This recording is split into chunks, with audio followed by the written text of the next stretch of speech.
Hello hi എല്ലാ കൂട്ടുകാർക്കും എൻ്റെ പുതിയൊരു വീഡിയോയിലേക്ക് സ്വാഗതം. അപ്പോൾ നമ്മളിന്ന് നെയ്യ് ഒരുക്കാൻ പോവുകയാണ്. അപ്പോൾ 2-3 മാസമായിട്ട് പാല് വാങ്ങുമ്പോൾ ഞാനങ്ങനെ ആടെടുത്ത് വെക്കുന്നതാണ് കേട്ടോ. അപ്പോൾ നിറഞ്ഞിട്ടൊന്നുമില്ല, അരപ്പാത്രമേ ഉള്ളൂ. അപ്പോൾ നമുക്ക് ഇതൊന്ന് ഉരുക്കിയെടുക്കാം. ഞാൻ ആദ്യമൊക്കെ മിക്സിയിൽ കറക്കിയിട്ട് വെണ്ണ തനിച്ചെടുത്തിട്ടാണ് കേട്ടോ ഉരുക്കുന്നത്. അപ്പോൾ വീട്ടിൽ നാത്തൂനൊക്കെ ചെയ്യുന്നത് കണ്ടിട്ടുണ്ട്, ഇങ്ങനെ ഡയറക്റ്റായിട്ട് ഉരുക്കിയെടുക്കുന്നത് കേട്ടോ. അപ്പോൾ നമുക്കങ്ങനെ ഒന്ന് ചെയ്ത് നോക്കാം.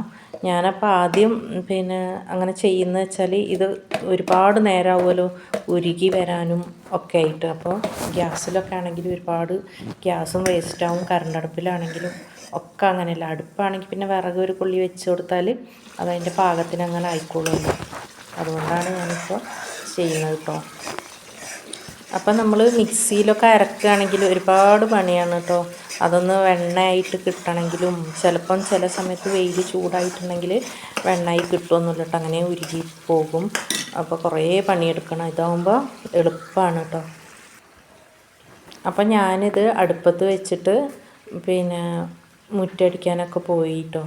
എന്താ വെച്ചാൽ എല്ലാ പണികളും കഴിഞ്ഞിട്ടാണ് ഞാനിത് അടുപ്പത്ത് വെച്ചത്. അപ്പോൾ ഇപ്പോൾ നല്ലൊന്ന് കുറുകി വന്നിട്ടുണ്ട്. നെയ്യ് തെളിയാൻ തുടങ്ങിയിട്ടുണ്ട് കേട്ടോ.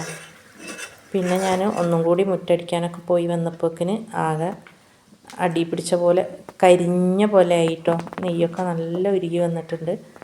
അപ്പോൾ നമുക്ക് ഇറക്കി വെക്കാം. അപ്പോൾ നെയ്യൊക്കെ നല്ല ചൂടാറിയിട്ടുണ്ട് കേട്ടോ. അപ്പോൾ ഇനി നമുക്ക് നെയ്യും കുപ്പിയിൽ ഒഴിച്ച് വെക്കാം.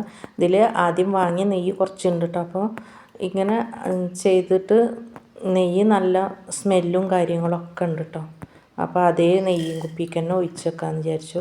അപ്പോൾ ഞാൻ ആദ്യമൊക്കെ മാസം ഇതേമാതിരി ഒരു കുപ്പി നെയ്യ് കിട്ടുമായിരുന്നു കേട്ടോ, ഞങ്ങൾ ദേവർശാലായിരുന്ന ടൈമിലൊക്കെ. അപ്പോൾ ഞങ്ങൾ ഇങ്ങോട്ട് വന്നപ്പോൾ അതൊക്കെയാണ് കേട്ടോ നഷ്ടമായത്. നെയ്യ് ചെറിയൊരു കുപ്പി നെയ്യ് ഞങ്ങളെപ്പോഴും വാങ്ങാറുണ്ടായിരുന്നുള്ളൂ, പായസത്തിനും അതിനൊക്കെ എടുക്കാൻ വേണ്ടിയിട്ട്. അപ്പോൾ നെയ്യൊക്കെ ഒഴിച്ച് കഴിഞ്ഞതിന് ശേഷം കക്കം നെയ്യൊക്കെ ആകുന്നതിനാണ് കേട്ടോ അരിപ്പ വെച്ചിട്ട് ഒഴിക്കുന്നത്. അപ്പോൾ നെയ്യ് ബാക്കിയുള്ളതും കൂടെ അതിൽ ഉറ്റി വീഴും കേട്ടോ. അപ്പോൾ ഇങ്ങനെ നെയ്യ് ഉരുക്കിയത് കൊണ്ട് അതിന് സ്മെല്ലോ കാര്യങ്ങളോ പ്രത്യേകിച്ചൊന്നുമില്ല കേട്ടോ, സാധാ നെയ്യിൻ്റെ സ്മെല്ല് തന്നെയാണ് കേട്ടോ. അപ്പോൾ നമുക്ക് സമയവും ഒരുപാട് ലാഭിക്കാം. അപ്പോൾ ഇന്ന് ഇത്രയേ ഉള്ളൂ വീഡിയോ ഇഷ്ടമായാൽ ലൈക്ക് ചെയ്ത് ഷെയർ ചെയ്ത് സപ്പോർട്ട് ചെയ്യാൻ മറക്കരുത്.